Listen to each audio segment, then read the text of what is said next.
Salam, bugün OTK sınaqlarından 14-cü sınağın 24-cü sualına baxırıq. 24-cü sualda bizə deyilir ki, müxtəlif növlərə aid olan A və B bitkiləri çarpazlaşdırılmışdır.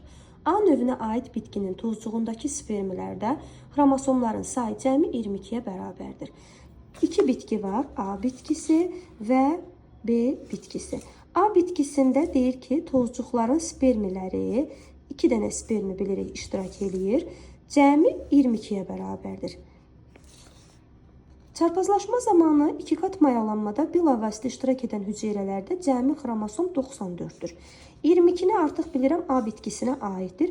B bitkisində yumurta hüceyrə və mərkəzi hüceyrə iştirak edir. Yumurta hüceyrə N xromosom dəstinə, mərkəzi hüceyrə isə 2N xromosom dəstinə sahibdir. 94 xromosomdan tez 22 xromosomu çıxaram.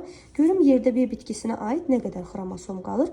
Burada eləyəcək 72. Deməli 72 B bitkisinə aiddir.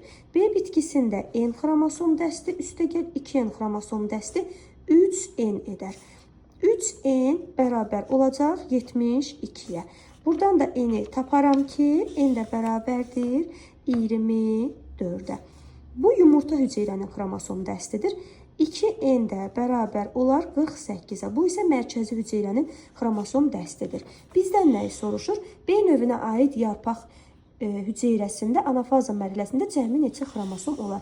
Biz də bilirik ki, yarpaqlarda da 2N xromosom dəstidir. Anafaza mərhələsində bu 2N xromosom dəsti 2 dəfə artır, 4N olur.